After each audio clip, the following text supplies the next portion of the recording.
Hello बच्चों, स्वागत है आपके अपने चैनल सोशल विद सविता पर। आज के वीडियो में हम करेंगे class 9th Hindi, subject code है 002 का एनुअल सैम्पल पेपर जो आपके एनुअल एग्जाम में आने वाला है, जो कि आपके डीओई की तरफ से दिया हुआ है। ठीक है, वार्षिक परीक्षा अभ्यास प्रश्न पत्र। इसको करने के बाद बच्चों आपके एग्ज़ाम के कोई भी डाउट नहीं रह जाएंगे, सारे आंसर आप अच्छे से कर पाएंगे। इसमें आंसर्स भी हमने उसी हिसाब से दिया ताकि आपको एग्ज़ाम में लिखने में कोई परेशानी ना हो, समझने में परेशानी ना हो, और बिल्कुल सिंपल इजी लैंग्वेज का यूज़ किया गया ताकि आप इसको अच्छे से समझ सकें, ताकि आपको एग्ज़ाम में लगेगा ही नहीं कि आपने एग्ज़ाम में मतलब क्वेश्चंस को कि हाँ मैंने इस तरह से किया है सैम्पल पेपर में। तो चलिए शुरू करते हैं, ज़्यादा लेट ना करते हुए। चैनल पर नया है तो चैनल को सब्सक्राइब करें, वीडियो को लाइक करें और अपने दोस्तों में शेयर करना ना भूलें। ठीक है बच्चों, तो चलिए स्टार्ट करते हैं प्रश्न नंबर 1 से। ठीक है, प्रश्न नंबर 1 है बच्चों, निम्नलिखित गद्यांश को ध्यानपूर्वक पढ़कर दिए गए प्रश्नों के उत्तर लिखिए। तो ये आपके गद्यांश दिए हुए बच्चों, बड़े ही ध्यान से आपको पढ़ना है और जो भी आपको इम्पोर्टेंट लगता है उसको आपको अंडरलाइन करना है। ठीक है, मैं तो ऐसे रैंडम ही अंडरलाइन कर रहा हूँ, आपको एग्जाम्पल के तौर पर दिखा रहा हूँ कि आप अंडरलाइन कर लेंगे इंपॉर्टेंट लाइन को। उसके बाद जब इसको आप ध्यान से एक बार दो बार पढ़ लेंगे, फिर आप इसके आंसर पे चलेंगे, क्वेश्चंस पे, किसको कैसे करना है। तो ये देखिए, इसका क्वेश्चन है आपके लिए। सबसे पहला क्वेश्चन है आपका, निशा मछलियों को वापस पानी में क्यों फेंक देती है। तो इसमें 4 ऑप्शन आपको दिए गए हैं, देख लीजिए। 4 ऑप्शन में से जो आपका थर्ड ऑप्शन है ये इसका करेक्ट आंसर होगा। उसका तड़पना उससे देखा नहीं जाता था। ठीक है, तो का ऑप्शन हो जाएगा 3। अब चलते हैं सेकंड क्वेश्चन में। क्वेश्चन है आपका ख क्वेश्चन है, कथन और कारण को पढ़कर उपयुक्त विकल्प चुनिए। तो कथन है आपका, निशा का मन समुद्र की लहरों और खेलों से पूरी तरह उब चुका था। तो कारण है, उसे समुद्र तट की सुंदरता और प्रकृति के साथ समय बिताना बहुत पसंद था। तो इसका विकल्प दिया हुआ, 4 ऑप्शन दिए हैं आपको, तो इसका ऑप्शन हो जाएगा 2। कथन गलत है लेकिन कारण सही है।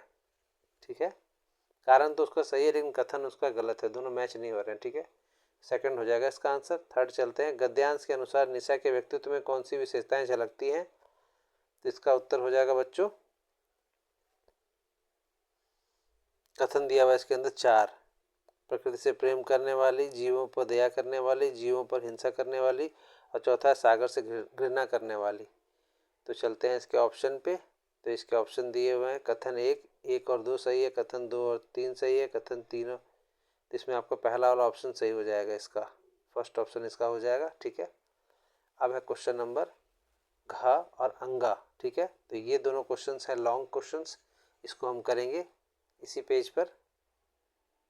तो प्रश्न नंबर 1 का घ है, गद्यांश के अनुसार निशा के गुस्सा करने के क्या कारण थे। तो उत्तर है, निशा के गुस्से का कारण था कि दादी उससे हर बार यह कहकर घर ले आती थी कि अगली बार भी बार जी भरकर खेलना, जबकि निशा अभी और खेलना चाहती थी। ठीक है, प्रश्न नंबर 1 का अंगा, गद्यांश में निशा का मन अभी भी कहीं दूर सागर में डूबा था, इस वाक्य से क्या अभिप्राय है। तो इसका अर्थ है कि निशा शारीरिक रूप से गाड़ी में बैठ गई थी, लेकिन उसका ध्यान और उसकी इच्छा अभी भी समुद्र की लहरों और शंख सीपियों बिनने में ही लगी थी। ठीक है बच्चों, अब चलते हैं क्वेश्चन नंबर 2 पर। तो बच्चों ये है आपका प्रश्न नंबर 2, निम्नलिखित काव्यांश को ध्यानपूर्वक पढ़कर दिए गए प्रश्नों के उत्तर दीजिए। तो ये आपका काव्यांश है बच्चों, इसको बड़े ध्यान से पढ़ना है आपको। ये देखिए यहाँ तक है, अभी और भी है इसका, तो बड़े ध्यान से आपको इसको पहले अच्छे से पढ़ना है। काव्यांश को समझने के बाद इसके आशय को, अर्थ को स्पष्ट को अच्छे से समझना है कि क्या इसका अर्थ क्या बन रहा है, और फिर इसके बेस पर आपको क्वेश्चन का आंसर करना है। तो हम चलते हैं क्वेश्चंस पर। क्वेश्चन नंबर 1 है, कविता के अनुसार क कैसा व्यक्ति जीवन में असफल होता है। तो इसमें देखिए आपके 4 ऑप्शन दिए गए हैं। फर्स्ट ऑप्शन है आपका, जो समय पर सही निर्णय लेता है, ये इसका आंसर हो जाएगा 1। उसी तरह चलते हैं ख क्वेश्चन पर, काव्यांश में बुरे बीज अपने लिए बो रहा है पंक्ति से कवि का क्या आशय, क्या अभिप्राय है। तो इसमें भी देखिए 4 ऑप्शन आपके दिए हुए हैं, इसका ऑप्शन हो जाएगा 4, व्यक्ति अपने ही विनाश का कारण है। ठीक है बच्चों, अब चलते हैं क्वेश्चन नंबर ग पे। कथन वाला क्वेश्चन है ये आपका, इस तरह क्वेश्चन भी बहुत आते हैं, इसकी प्रैक्टिस जरूर करके जाइएगा। कथन और कारण को पढ़कर उपयुक्त विकल्प चुनिए। तो पहला कथन है, कवि ने निष्क्रिय और भयभीत व्यक्ति की आलोचना की है और कारण है ऐसा व्यक्ति समय के साथ चलने और परिस्थितियों से जुड़ने में असमर्थ होता है। विकल्प आपके 4 दिए हुए हैं। कथन सही है लेकिन कारण की सही व्याख्या नहीं है। दूसरा है कथन गलत है लेकिन कारण सही है। तीसरा है कथन सही है और कारण कथन की सही व्याख्या है। तो ये थर्ड हो जाएगा आपका करेक्ट आंसर। फोर्थ आपका ये भी रॉन्ग हो जाएगा। ठीक है, इसका हो जाएगा आपका 3। ठीक है, ग का। और घ और अंगा के लिए आपका क्वेश्चन इसका आंसर बड़ा है, जिसको हम करेंगे दूसरे। तो बच्चों हम चलते हैं प्रश्न नंबर 2 पर। काव्यांश में कवि ने जागरूकता और कर्मशीलता को क्यों आवश्यक है? तो उत्तर जागरूकता और कर्मशीलता इसलिए आवश्यक है ताकि व्यक्ति समय की चुनौतियों का सामना कर सके और अपने जीवन को उजड़ने से बचा सके। प्रश्न नंबर 2 का अंग, काव्यांश में सुख और दुख के बीच का क्या संबंध बताया गया है? तो उत्तर है कविता के अनुसार जो व्यक्ति समय के साथ संभलना नहीं जानता उसके सुखों पर ताला लग जाता है और उसे सदा दुख का साला सहना पड़ता है। ठीक है बच्चों, इस तरह से आपका प्रश्न नंबर 2 कंप्लीट होता है। अब हम चलते हैं नेक्स्ट क्वेश्चन नंबर 3। हम चलते हैं प्रश्न नंबर 3 पर। प्रश्न नंबर 3 है निर्देशानुसार उपसर्ग प्रत्यय पर आधारित दिए गए 5 प्रश्नों में से किन्हीं 4 प्रश्नों के उत्तर लिखिए। हमने पांचों का आंसर दे दिया है, तो बड़े ध्यान से देखेंगे। निर उपसर्ग से युक्त एक शब्द लिखिए, तो उत्तर हो जाएगा निर्जन, निर्धन, निर्मल। ठीक है। प्रश्न ख हो जाएगा प्रयोगशाला शब्द में निहित उपसर्ग लिखे, तो उपसर्ग का उत्तर हो जाएगा इसमें उपसर्ग प्र हो जाएगा। ग जहरीला शब्द में निहित प्रत्यय लिखे, तो उत्तर हो जाएगा प्रत्यय ईला। ठीक है। घ है आवट प्रत्यय से युक्त शब्द लिखिए, तो उत्तर हो जाएगा प्रत्यय सजावट, लिखावट। ठीक है। उसी तरह अंग कड़वाहट शब्द में प्रयुक्त मूल शब्द लिखिए, तो उत्तर हो जाएगा कड़वा। ठीक है। अब चलते हैं प्रश्न नंबर 4 पर। निर्देशानुसार समास पर आधारित दिए गए 5 प्रश्नों में से किन्हीं 4 प्रश्नों के उत्तर लिखिए। तो जो आपको 4 अच्छे से आता होगा वो आप उसी को करेंगे एग्जाम में। ठीक है, हम चलते हैं इस पे प्रश्न नंबर क पे। देश के लिए भक्ति समास विग्रह के लिए समस्त पद लिखे, तो उत्तर हो जाएगा देशभक्ति तत्पुरुष समास। ठीक है। ख है प्रतिवर्ष शब्द में प्रयुक्त समास का भेद लिखे, तो उत्तर हो जाएगा अव्ययी भाव समास। ग है काला पानी शब्द में निहित समास का भेद लिखिए, तो उत्तर हो जाएगा क्रमधारय समास। घ है नवरत्न समस्त पद का विग्रह लिखिए, तो उत्तर हो जाएगा नवरत्नों का समूह। और अंगा बहुव्रीहि समाज का एक उदाहरण लिखिए, तो उत्तर हो जाएगा लंबोदर दशानन। ठीक है। इस तरह से आपका प्रश्न नंबर 4 कंप्लीट होता है। अब हम चलते हैं प्रश्न नंबर 5 पर। यह है आपका क्वेश्चन प्रश्न नंबर 5। तो निर्देशानुसार अर्थ की दृष्टि से वाक्य भेद पर आधारित दिए गए 5 प्रश्नों में से किन्हीं 4 प्रश्नों के उत्तर लिखने हैं। ये देखिए आपके 5 प्रश्न दिए हुए हैं, क ख ग से लेकर अंग तक। जो आपको अच्छे से आते हैं आप उसको लिखेंगे। हम चलिए इन 5 को करते हैं। तो बच्चों प्रश्न नंबर 5 है निर्देशानुसार अर्थ की दृष्टि से वाक्य भेद पर आधारित दिए गए 5 प्रश्नों में से किन्हीं 4 के उत्तर लिखना है। ठीक है। तो क है इसमें शायद तुमने ठोकर मारकर जूता फाड़ दिया, प्रश्नवाचक वाक्य में बदलिए। तो उत्तर हो जाएगा प्रश्नवाचक में क्या शायद तुमने ठोकर मारकर जूता फाड़ दिया, तो ये इसका उत्तर हो जाएगा। अब चलते हैं प्रश्न ख पर। तो प्रश्न ख है आपका काली पोट का रास्ता खुल नहीं था, विधानवाचक में बदलिए। तो विधानवाचक हो जाएगा काली पोट का रास्ता खुला था। ठीक है।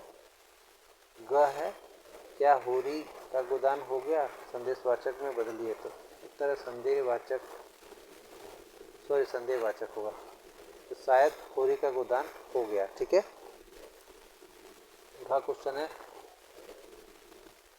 झूठी लिख दिया है यहाँ पे, गलत हो गया है। झूरी बैलों को देखकर स्नेह से गदगद हो गया, निषेधावाचक वाक्य में बदलिए। तो उत्तर हो जाएगा निषेधवाचक। झूरी बैलों को देखकर स्नेह से गदगद नहीं हुआ। ठीक है। अब चलते हैं अंगा क्वेश्चन में। अंगा क्वेश्चन है आपका जब दोहरी मार पड़ेगी तो भाग खड़ा होगा, वाक्य का भेद लिखिए। तो उत्तर भेद हो जाएगा संकेतवाचक वाक्य। ठीक है बच्चों। अब हम चलते हैं प्रश्न नंबर 6 पर। तो बच्चों हम आ चुके हैं प्रश्न नंबर 6 पर। इसको देखिए। प्रश्न नंबर 6 है निर्देशानुसार अलंकार पर आधारित निम्नलिखित 5 प्रश्नों में से किन्हीं 4 प्रश्नों को रेखांकित काव्य पंक्ति में अलंकार पहचान कर लिखिए। तो बच्चों यहाँ पर तो सीधा सीधा आपको अलंकार दे दिया गया है, लेकिन उसको पहचानने का तरीका क्या है उसको भी हमने डिटेल में लिखा है। पहले हम यहाँ पे कर लेते हैं। जन्मभूमि में है सकल सुख सुषमा संवेद, तो उत्तर हो जाएगा अनुप्रास अलंकार। ख है पूरी हुई लालसा माँ की देख लाल सा लाल, तो इसका उत्तर हो जाएगा उपमा अलंकार। ग क्वेश्चन है तरनी तनुजा तट तमाल तरुवर बहु छाए, तो उत्तर हो जाएगा अनुप्रास अलंकार। घ है आपका बरस रहा बादलों से जल फिर भी हृदय मेरा जल रहा, उत्तर है विरोधाभास अलंकार। ठीक है बच्चों। तो बच्चों अंगा क्वेश्चन है आपका सुबरन को ढूंढत फिरत कवि व्यभिचारी चोर, तो उत्तर हो जाएगा श्लेष अलंकार। ठीक है बच्चों। तो बच्चों प्रश्न नंबर 6 पर चलते हैं। अलंकार की पहचान कैसे कर सकते हैं, आप ये देख लीजिए। हमने उसको तो कर दिया था पहले ही क्वेश्चन को, लेकिन इसको थोड़ा डिटेल में यहाँ देखेंगे। का क्वेश्चन था जन्मभूमि में सकल सुख सुषमा संवेद, इसमें होगा अनुप्रास अलंकार, तो देख लिया था आपने, जिसके अंदर स की वर्ण की आवृत्ति है। ठीक है बच्चों, ये पहचानने का तरीका है। खा है आपका पूरी हुई लालसा माँ की देख लालसा लाल, तो इसका उत्तर है उपमा अलंकार, इसमें सा का प्रयोग किया गया। ठीक है बच्चों। अब चलते हैं नेक्स्ट क्वेश्चन पे। क्वेश्चन नंबर ग तरनी तनुजा तट तमाल तरुवर बहु छाए, तो इसमें है अनुप्रास अलंकार, त वर्ण की आवृत्ति है इसमें। ठीक है बच्चों, पहचानने का है ये। बरस रहा बादलों से जल फिर भी हृदय मेरा जल रहा है, इसमें विरोधाभास अलंकार है, पानी बरसने पर भी हृदय जल रहा है। ठीक है।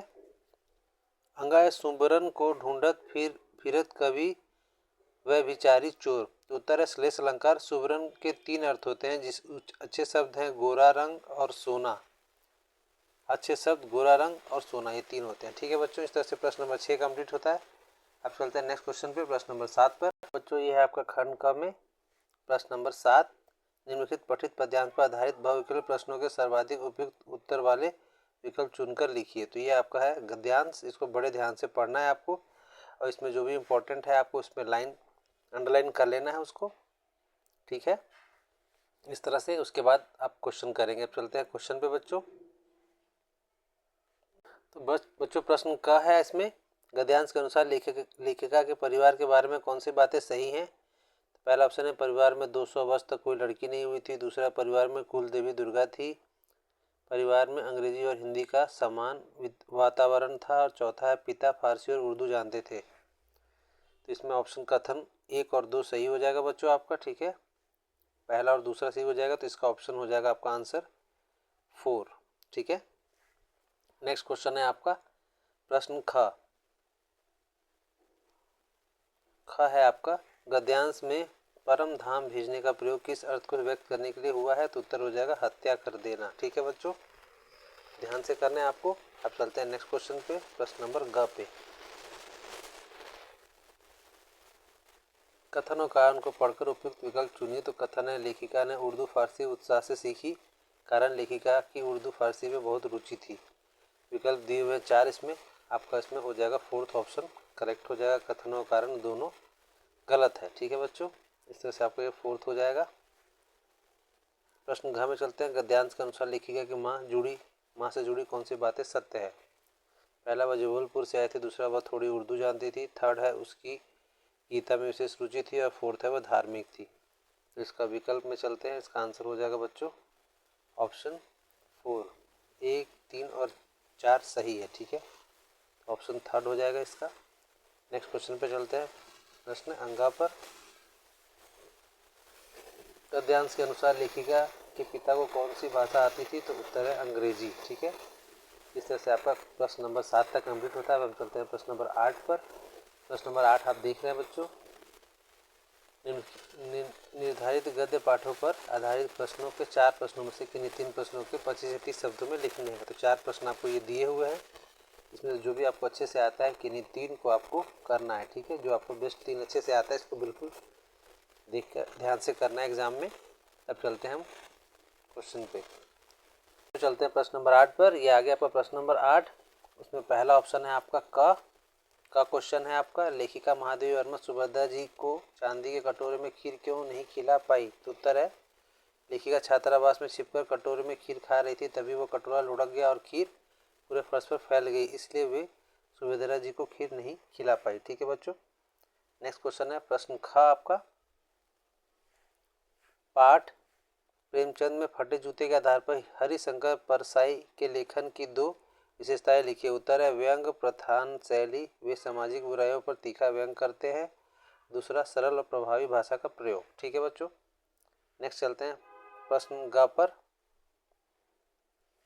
प्रश्न का है सावले, पाठ सावले अपनी सावले सपने की याद सलीम अली की पक्षियों के प्रति चिंता को व्यक्त करता है। आपके अनुसार वर्तमान समय में पक्षियों को किन खतरों का सामना करना पड़ रहा है? तो उत्तर है आपका सलीम अली पक्षियों के प्राकृतिक आवास को नष्ट होने से चिंतित थे। वर्तमान खतरे प्रदूषण, वनों की कटाई, मोबाइल टावर, रेडिएशन और प्लास्टिक कचरा पक्षियों के लिए जानलेवा साबित हो रहा है। बच्चों, सलीम अली को आप जानते हैं, पक्षी वैज्ञानिक थे, वो बहुत ही फेमस। अब चलते हैं प्रश्न नंबर घ पर। पाठ दो बैलों की कथा के एक उदाहरण देते हुए सिद्ध कीजिए कि हीरा मोती की सच्चे मित्र थे। उत्तर है काजी हौस में जब दीवार टूटी तो मोती भाग सकता था, लेकिन हीरा रस्सियों से बंधा था। मोती ने सच्चे मित्र की तरह हीरा को छोड़कर भागने से मना कर दिया और वही उसके पास लेट गया। ठीक है बच्चों, इस तरह से आपका प्रश्न नंबर 9 कंप्लीट होता है। अब हम चलते हैं प्रश्न नंबर 10 की तरफ।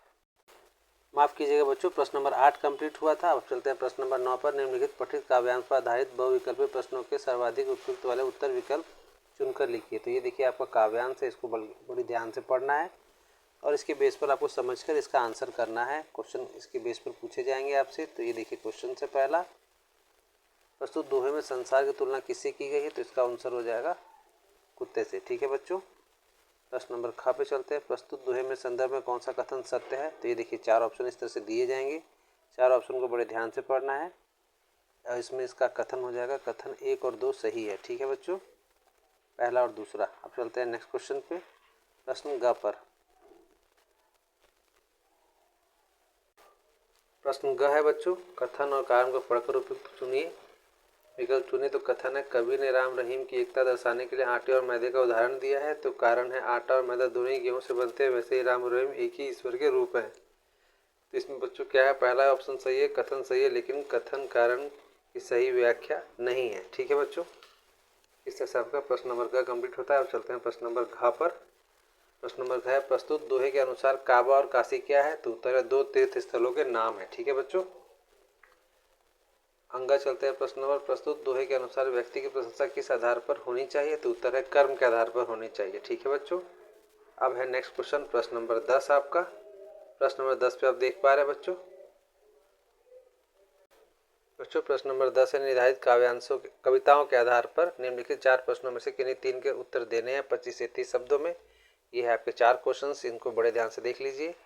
इसी तरह से एग्जाम में भी आपको आएगा, 4 में से जो आपको बेस्ट 3 आते हैं आपको वो करना है। ठीक है बच्चों, 4 में से 3 करने हैं। अब चलते हैं प्रश्न नंबर 10 के आंसर पे। तो बच्चों प्रश्न नंबर 10 का क है, यदि किसी भी समाज में बच्चे काम पर जा रहे हैं उस समाज में क्या कमियां विद्यमान है? तो उत्तर है यह समाज की संवेदनहीनता और आर्थिक असमानता को दर्शाता है। इससे बच्चों का बचपन और अधिकार शिक्षा और अधिकार छीन जाता है। ठीक है बच्चों, अब चलते हैं प्रश्न नंबर ख पे। कविता मेघ आए में मेघों के आने पर पेड़ और तालाब ने क्या किया? तो उत्तर है मेघ के आने पर पेड़ों ने झुककर गर्दन ऊंची करके देखा, मानो स्वागत कर रहे हैं, और तालाब प्रसन्न होकर पानी की परात भर लाया। ठीक है बच्चों, अब चलते हैं प्रश्न नंबर ग पे। प्रश्न नंबर ग है आपका, कविता ग्राम श्री में वर्णित गांव की कोई 2 विशेषताएं लिखिए। तो ग्राम श्री गांव की विशेषता, पहला खेतों में हरियाली की मखमली चादर बिछी है।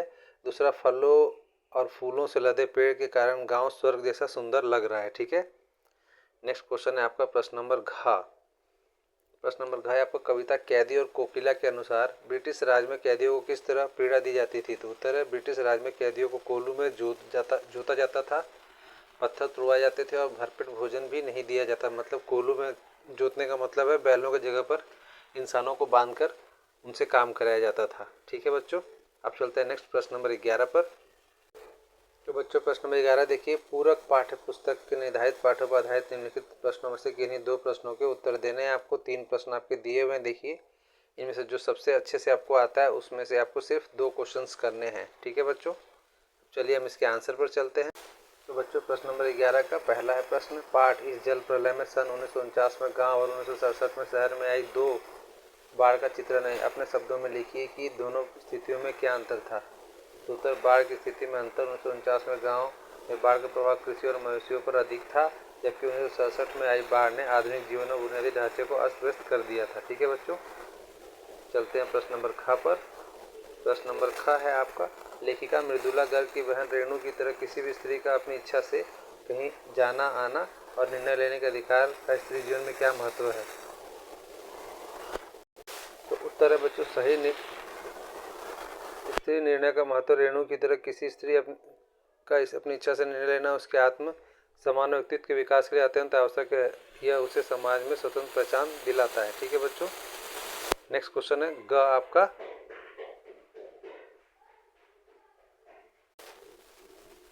क्वेश्चन नंबर ग है आपका, क्या गृहस्थी को सुचारू रूप से चलाने में स्त्री की उच्च शिक्षा बाधक है? पाठ रीढ़ की हड्डी के आलोक में तर्क सहित उत्तर लिखिए। तो उत्तर है बच्चों रीढ़ की हड्डी शिक्षा गृहिणी उच्च शिक्षा गृहस्थी में बाधक नहीं बल्कि सहायक है। निश्चित शिक्षित स्त्री परिवार को बेहतर ढंग से संभाल सकती है और समाज में व्याप्त बुराइयों को मिटा सकती है। ठीक है बच्चों, अब चलते हैं प्रश्न नंबर 12 पर।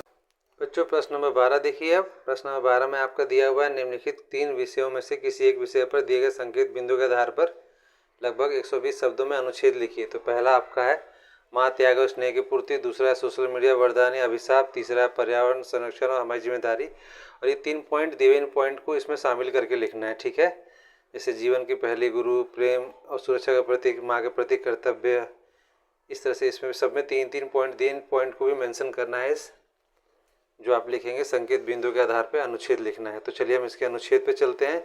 इसमें से जो आपको 2 अच्छे से किसी एक पे लिखना है इसमें, और आपको ऑप्शन दिया हुआ है कि इसमें किसी एक विषय पर आपको अच्छे से जो आता है उसको लिखना है। ठीक है, तो चलिए हम शुरू करते हैं। प्रश्न 12 का पहला ही है आपका बच्चों, ये देख लीजिए, माँ त्याग और स्नेह की मूर्ति। अब हम इस पर शुरू करते हैं उत्तर पर। तो उत्तर है बच्चों इसका, संसार में माँ केवल एक शब्द नहीं बल्कि माँ ममता, त्याग और निस्वार्थ प्रेम की प्रकाष्ठा है। माँ बच्चे के जीवन की पहली गुरु होती है। जन्म लेने के बाद बच्चा सबसे पहले अपनी माँ से ही बोलना, व्यवहार करना और संस्कारों को सीखना शुरू करता है। यह न केवल शरीर देती है बल्कि बालक के चरित्र का निर्माण भी करती है। माँ प्रेम और सुरक्षा का प्रतीक है। दुनिया की हर मुश्किल घड़ी में माँ की गोद ही सबसे सुरक्षित स्थान प्रतीत होती है। वह स्वयं कष्ट सहकर भी अपने संतान को हर सुख देने का प्रयास करती है। उसके स्नेह में कोई स्वार्थ नहीं होता। वह बिना किसी अपेक्षा के अपना पूरा जीवन बच्चों की खुशहाली के लिए समर्पित कर देती है। इस तरह से आपका प्रश्न नंबर 1 कंप्लीट होता है, मतलब का कंप्लीट होता है। प्रश्न नंबर ख पे चलते हैं। इसके अंदर जो प्रश्न नंबर ख है, सोशल मीडिया वरदान या अभिशाप। ठीक है, इसमें भी आपको 3 पॉइंट का इंक्लूड करना है। जागरूकता फैलाना, समय की बर्बादी और विवेकपूर्ण उपयोग। तो अब चलिए बच्चों हम इसके उत्तर पर चलते हैं। ये इसका उत्तर। तो बच्चों इसके उत्तर पर चलते हैं हम। प्रश्न उत्तर है इसका, प्रकृति और मानव का अटूट संबंध है, लेकिन आधुनिकता की अंधी दौड़ में हमने अपनी जीवनदायिनी प्रकृति को भारी नुकसान पहुंचा है। आज प्रदूषण एक वैश्विक समस्या बन चुका है। वायु, जल और भूमि प्रदूषण के कारण न केवल मानव स्वास्थ्य खतरे में बल्कि ग्लोबल वार्मिंग और जलवायु परिवर्तन जैसी चुनौतियों से पृथ्वी के अस्तित्व पर प्रश्न चिन्ह लगा दिया है। ऐसी स्थिति में पर्यावरण संरक्षण आज भी सबसे बड़ी आवश्यकता है। वृक्षारोपण करना, जल का संचयन करना, प्लास्टिक के उपयोग को पूरी तरह बंद करना इस दिशा में महत्वपूर्ण कदम है। हमें प्राकृतिक संसाधनों का दोहन करने के बजाय उसका पोषण करना सीखना होगा ताकि आने वाली पीढ़ियों को एक सुरक्षित और स्वच्छ वातावरण मिल सके। ठीक है बच्चों, इस तरह से प्रश्न नंबर 12 कंप्लीट होता है। अब चलते हैं नेक्स्ट क्वेश्चन पे, प्रश्न नंबर 13 पर। तो हम आ चुके हैं प्रश्न नंबर 13 पे। देखिए प्रश्न नंबर 13, आपको इसमें से कोई 2 करने हैं, क और ख में।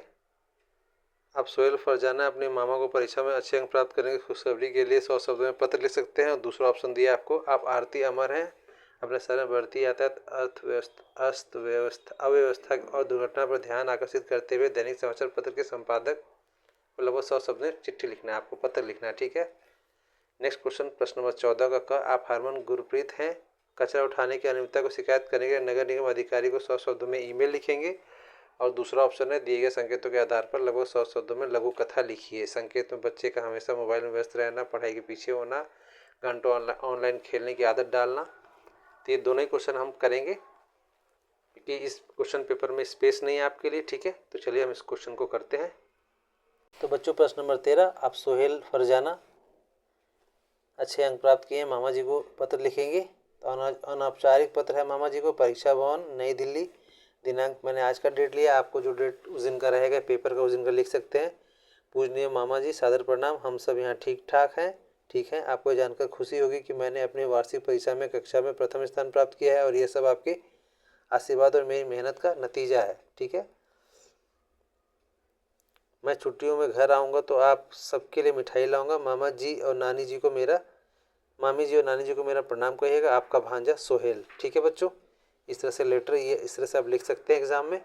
अब इसका खा ऑप्शन है, हम उसमें चलते हैं कि आप आरती या अमर हैं। आपके शहर में बढ़ती यातायात अव्यवस्था दुर्घटनाओं पर ध्यान केंद्रित करने के लिए दैनिक समाचार पत्र के संपादक को लगभग 100 शब्दों में पत्र लिखना है। तो उत्तर औपचारिक पत्र है ये। संपादक को सेवा में संपादक महोदय, दैनिक जागरण, नई दिल्ली।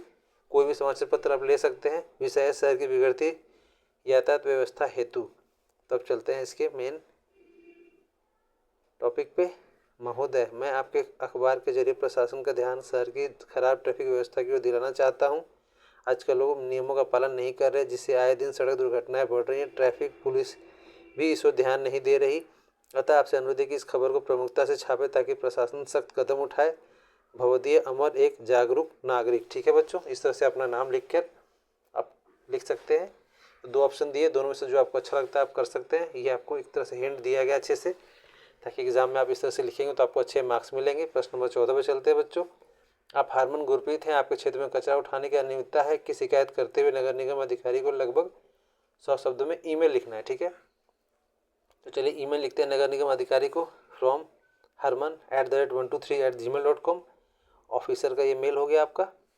कुछ भी लिख सकते हैं आप। विषय इलाके में कचरा न उठाने की शिकायत। तब चलते हैं महोदय, मैं लाजपत नगर क्षेत्र का निवासी हूँ। हमारे इलाके में पिछले 10 दिनों से कचरा उठाने वाली गाड़ी नहीं आई है। सड़कों पर कूड़े का ढेर लग गए हैं, जिससे बदबू और बीमारियों का खतरा बढ़ गया है। आपसे निवेदन है कि तुरंत सफाई कर्मचारियों को भेजकर कचरा उठाने की व्यवस्था करें। धन्यवाद, हरमन। और मोबाइल नंबर आप कुछ भी लिख सकते हैं, अपना रियल मत लिखिएगा। ठीक है बच्चों, इस तरह से आपका ये हो गया। अब चलते हैं नेक्स्ट क्वेश्चन पे। इसके जो दूसरा ऑप्शन दिया गया था आपको करने के लिए, तो ये आपका दिए गए संकेतों के आधार पर लगभग 100 शब्दों में लघु कथा लिखिए। किसके ऊपर? तो मोबाइल के ऊपर। जो आजकल बच्चे व्यस्त रहते हैं, पढ़ाई में पीछे होते जा रहे हैं, घंटों ऑनलाइन खेल की आदत हो गई है, माता पिता से बातचीत नहीं करते, सहपाठियों द्वारा मजाक एहसास कुछ नहीं हो रहा उनका इंटरेक्शन जैसा कि पहले हुआ करता था। तो अब चलते हैं इसके उत्तर पर बच्चों। उत्तर है शीर्षक पछतावा। रोहन एक होनहार छात्र था, लेकिन उसे मोबाइल पर गेम खेलने की बुरी लत लग गई। वह दिन रात फ़ोन में लगा रहता, माता पिता की बात अनसुनी कर देता, पढ़ाई से उसका ध्यान पूरी तरह हट गया। नतीजा ये हुआ कि पढ़ाई में बहुत कम अंकों के साथ पास हुआ और कुछ विषयों में फेल हो गया। उसके दोस्तों ने उसका मजाक उड़ाया। तब रोहन ने अपनी गलती का एहसास हुआ। उसने उसी दिन मोबाइल छोड़कर दोबारा मन लगा पढ़ने का फैसला किया और सीख समय बहुत कीमती है, इसे मोबाइल में बर्बाद ना करें। ठीक है बच्चों, इस तरह से आपका प्रश्न नंबर 14 कंप्लीट हो गया। और आपको बच्चों बहुत मज़ा आ रहा होगा, आनंद आ रहा होगा ये कर कर कि मेरे को बहुत आसानी से ये हो जाएगा। अब चलते हैं नेक्स्ट क्वेश्चन नंबर 15 पर। लास्ट क्वेश्चन है आपका प्रश्न नंबर 15। अब हम इस पर चलते हैं। प्रश्न नंबर 15 है आपका, माँ और बेटी के बीच आत्मनिर्भरता से महत्व इस लाभ के विषय पर चर्चा करते हुए एक समय संवाद करिए। यह आप एलिना पीटर हैं, अपने विद्यालय में विद्यार्थी समिति के अध्यक्ष हैं। अपने विद्यालय के बाढ़ पीड़ितों हेतु कपड़े और पुस्तक दान शिविर लगाया जा रहा है। योगदान हेतु इच्छुक विद्यार्थियों को सूचित करते हुए ऐसे शब्दों में सूचना लिखिए। दोनों में से कोई एक करना है आपको। ठीक है बच्चों, जो आपको अच्छे से आता है। चलिए हम दोनों आपके लिए करते हैं, आपको जो सही लगेगा आप वो करेंगे। ठीक है, तब चलते हैं इसके आंसर पर। तो ये बच्चों प्रश्न नंबर 15 का माँ और बेटी के बीच आत्मनिर्भरता से महत्व लाभ के विषय पर चर्चा करते हुए ऐसे शब्दों में संवाद लिखना। उत्तर है का माँ बेटी के बीच संवाद। बेटी माँ से कहती है आत्मनिर्भर होना क्यों जरूरी है माँ? तो माँ कहती है बेटा ताकि हम अपनी ज़रूरतों के लिए किसी और पर निर्भर न रहें, इससे हमारा आत्मविश्वास बढ़ता है। फिर बेटी पूछती है क्या इससे हमें सम्मान भी मिलता है? तो माँ बोलती है माँ बिल्कुल, जब तुम अपने पैरों पर खड़ी होती हो तो समाज तुम्हें सम्मान की नज़र से देखता है। बेटी समझ गई माँ, मैं खूब पढ़कर आत्मनिर्भर बनूंगी। ठीक है, इस तरह से आपका पहला ऑप्शन 15 का कंप्लीट होता है। आप चलते हैं सेकंड क्वेश्चन पे। सेकंड क्वेश्चन ख है आपका कि आप एलिना पीटर हैं, अपने विद्यालय में विद्यार्थी समिति के अध्यक्ष के हैं और अपने विद्यालय में बाढ़ पीड़ितों हेतु कपड़े और पुस्तक दान शिविर लगाने जा रहे हैं। योगदान हेतु इच्छुक विद्यार्थियों को सूचित करते हुए ऐसे शब्दों में एक सूचना लिखिए। ठीक है, अब चलते हैं सूचना पर। तो ये है आपका उत्तर। सूचना में आप लिखते हैं ये है क ख ग विद्यालय जो आपका विद्यालय नाम होगा लिखेंगे, जिस शहर में रहते हो शहर का नाम लिखेंगे, सूचना आप लिखेंगे, डेट डाल देंगे आप जिस दिन का आपका पेपर है। विषय बाढ़ पीड़ित हेतु दान शिविर। सभी विद्यार्थियों को सूचित किया जाता है कि विद्यालय में 25 जनवरी 2026 को बाढ़ पीड़ितों की मदद के लिए एक दान शिविर लगाया जा रहा है। आप सभी से निवेदन है कि आप सुबह 9 बजे से 1 बजे तक खेल मैदान में पुरानी किताबें और कपड़े दान करें।